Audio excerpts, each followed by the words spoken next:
Oke, Bismillahirrahmanirrahim. Assalamualaikum warahmatullahi wabarakatuh. Perkenalkan, nama saya Faris Ahmad Syarif, dengan NRP 15 2023 135. Saya Angelina Gerunsyana Drikiawati, NRP 15/2023 077. Saya Mesa Melinda dengan NRP 15/2023 178. Oke, di sini kita akan menjelaskan codingan dengan KNN dan SVM yang uh, sudah kita buat. Nah, pertama-tama, di sini kita bakal import dulu library yang dipakai. Ada OS, CP2, NumPy, SKImage, features, color, measurement, preprocessing, lalu kita import pandas sama sklearn model, sklearn SVM, neighbors, sama matrix.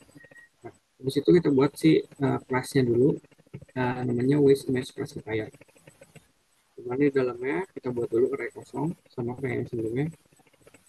Kita buat array kosong dulu, kita buat scalar, kita buat modelnya kita pakai SVM dan kernel RDF. C-nya 1, gambarnya scale, probability true, KNN-nya pakai neighboring dengan neighbor 3. Untuk base modelnya non dengan base accuracy-nya 0.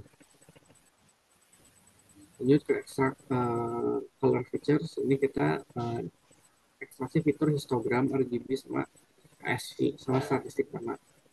Ini kita hitung dulu. Yang pertama tuh histogram RGB-nya R berapa, G berapa, B berapa, pakai dari situ dua kalkis itu untuk menghitung histogram yang di flatten. Jadi satu array. Di situ kita hitung histogram HSV-nya untuk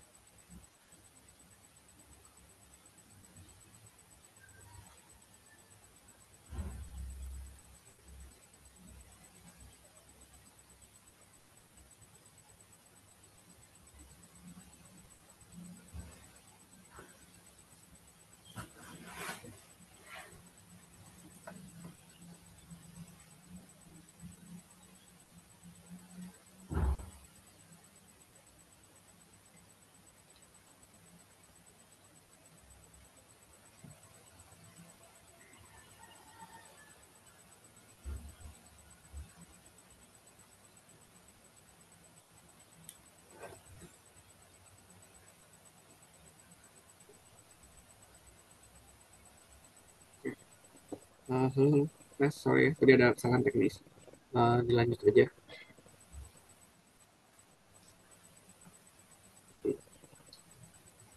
Oke, nah ini kan kita udah hitung dulu si rata-rata sama standar deviasi dari RGB sama HSV. Habis itu kita gabungkan semuanya jadi satu array di color features. Habis itu kita return si color featuresnya. Lanjut ke extract shape features. Terus scroll. Oke. Nah, di extract shape features, ini kita ekstraksi fitur si hue moment, luas, sama keliling. Pertama kita grayscaling dulu sepertinya agar mendapatkan biner. Habis itu thresholdingnya 0 dengan maksimumnya 255, pakai SP2 trash binary sama trash opsu. Habis itu kita cari kontur dari objek. Kita pakai library find contours library dengan red eksternal sama chain approx simple untuk cari konturnya. Habis itu kita ambil kontur terbesar berapa dengan CNT max kontur dengan CV2 kontur area. Habis itu di areanya kita masukin kontur areanya dengan value CNT yang tadi max kontur. Habis itu kita hitung parameternya dengan pakai arc length. Habis itu untuk titik X, Y, W, sama H kita bounding ya. Habis itu aspek rasionya float dengan rumus ini dan extend area dengan area bagi W kali H. If W kali H lebih besar dari 0. Habis itu kita hitung rasio si convex hole-nya dengan hole sama dengan si video convex hole sama hole area-nya adalah kontur area. Habis itu solidity area dibagi hole area. Nah, habis itu lanjut ke moments ini untuk menghitung variasi rotasi atau si skala.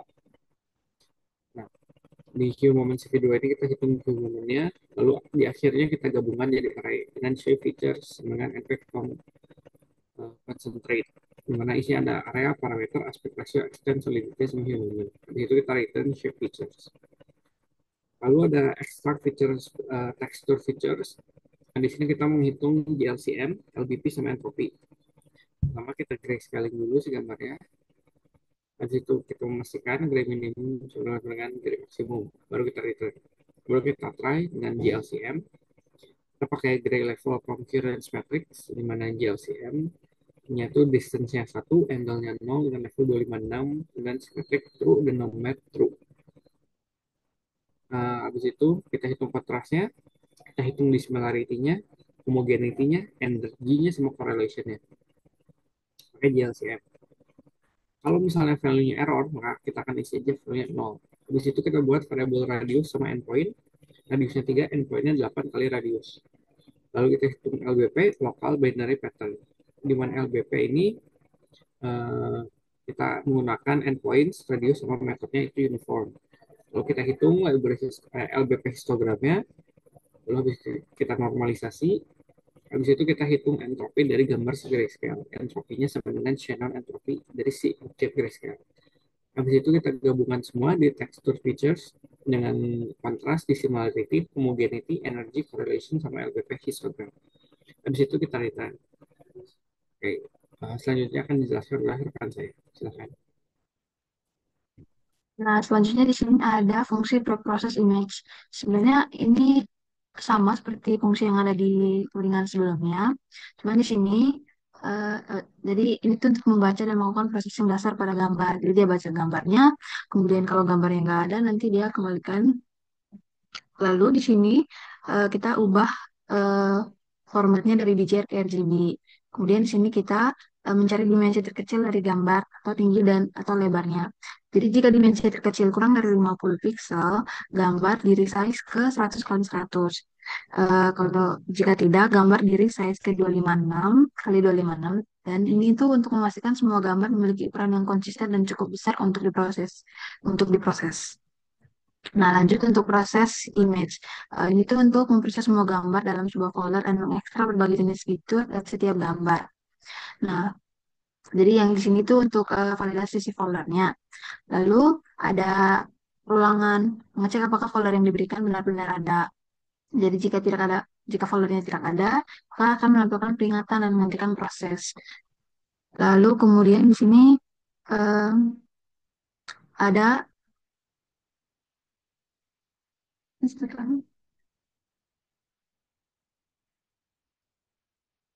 Nah, menampilkan progres pemrosesan dengan nama file dan label. Jadi memanggil fungsi preprocessing yang sudah dijelaskan sebelumnya. Jadi jika processingnya gagal, return none. Jadi skip gambar ini dan lanjut ke gambar berikutnya. Ini. Kemudian kita coba si fitur-fitur yang sudah dijelaskan tadi kayak color features, shape features, dan juga eh, fungsi texture features. Ini itu untuk errornya. Error maksudnya mengekstraksi fitur. Lalu di sini ada fungsi prepare data. Ini tuh untuk mempersiapkan data yang sudah diekstraksi fiturnya untuk proses training machine learning. Nah, yang pertama, eh, di sini kita validasi data fiturnya. Jadi ini tuh ngecek apakah ada fiturnya atau enggak. Terus yang kedua, kita mengkonversi list fitur dan label menjadi numpy array. Jadi di sini X itu berisi matriks fitur. Jadi setiap barisnya itu sama dengan satu gambar dan setiap kolom itu satu baris. Satu fitur maksudnya. Yaitu berisi array label atau kategori kelas untuk setiap gambar. Kemudian di sini format numpy itu untuk diperlukan untuk kompatibilitas dengan library machine learning. Kemudian kita normalisasi fiturnya. Jadi melakukan normalisasi pada data fitur menggunakan scalar.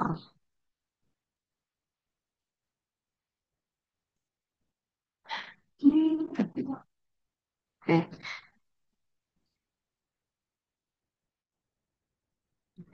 Jadi kemudian kita masuk ke fungsi train models-nya. Ini tuh fungsi untuk melatih beberapa model mesin learning sekaligus dan mengevaluasi performanya.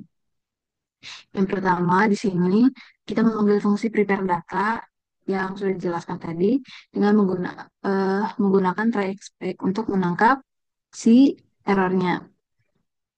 Kemudian inisialisasi kontainer hasil.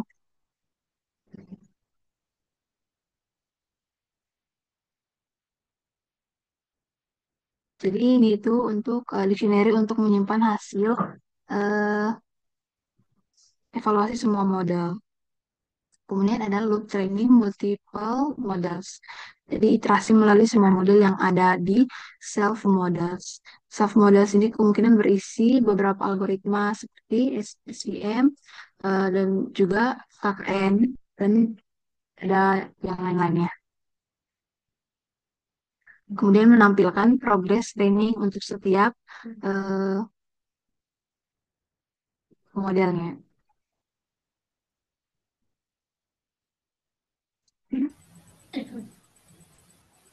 Nah, ini untuk hasil ininya nanti, untuk hasil KKN ada model, hasilnya berapa, terus conversion matrixnya, dan juga reportnya. Lalu kita print untuk masing-masing yang ada di sini.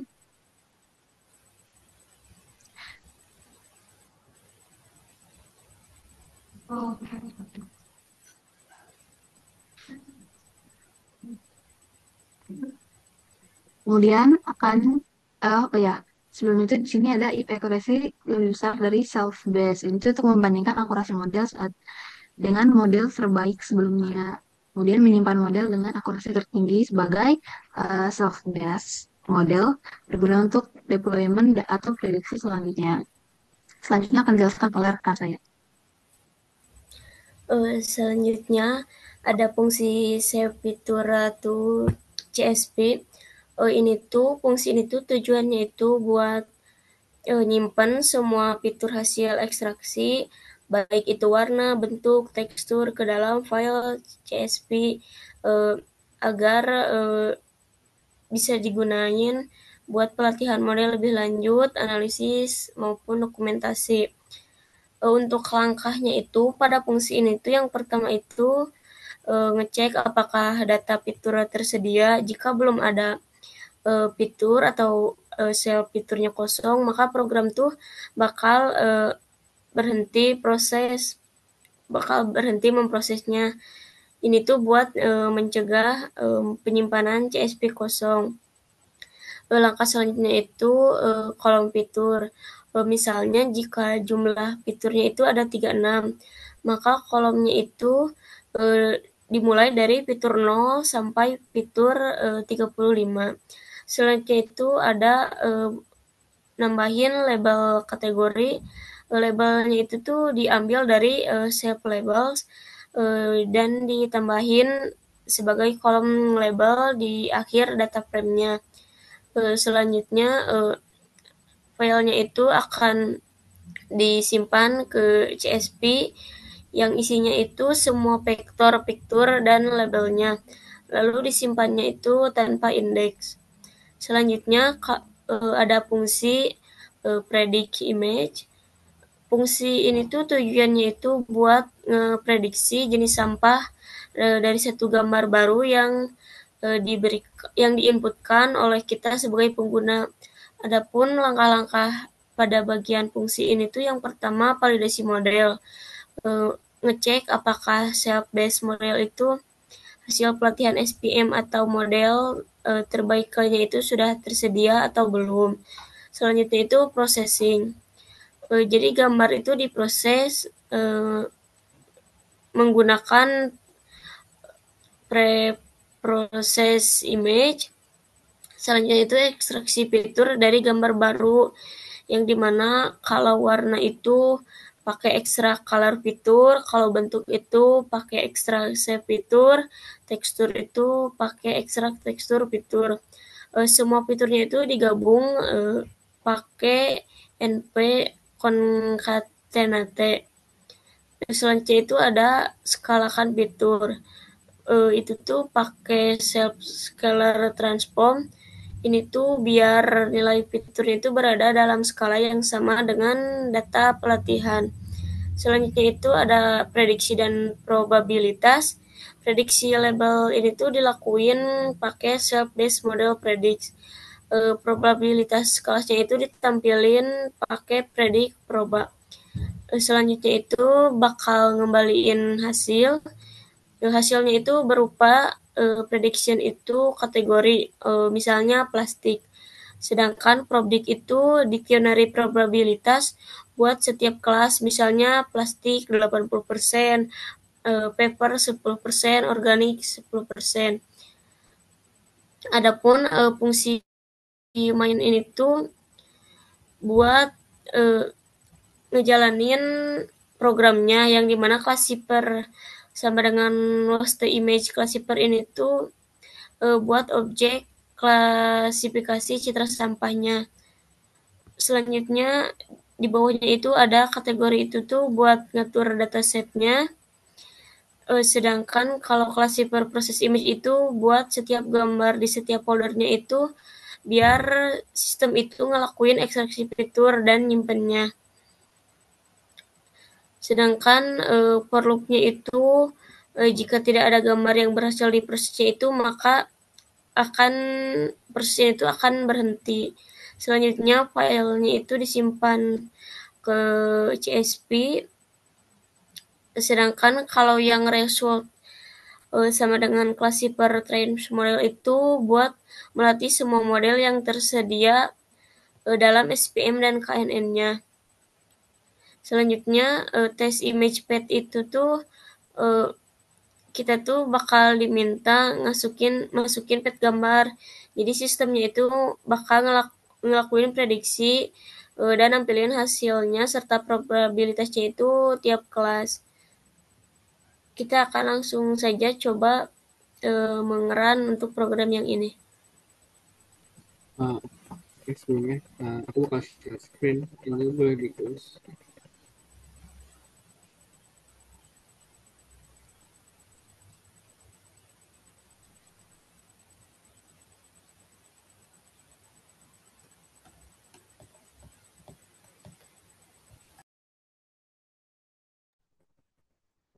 Oke, di sini akan share screen.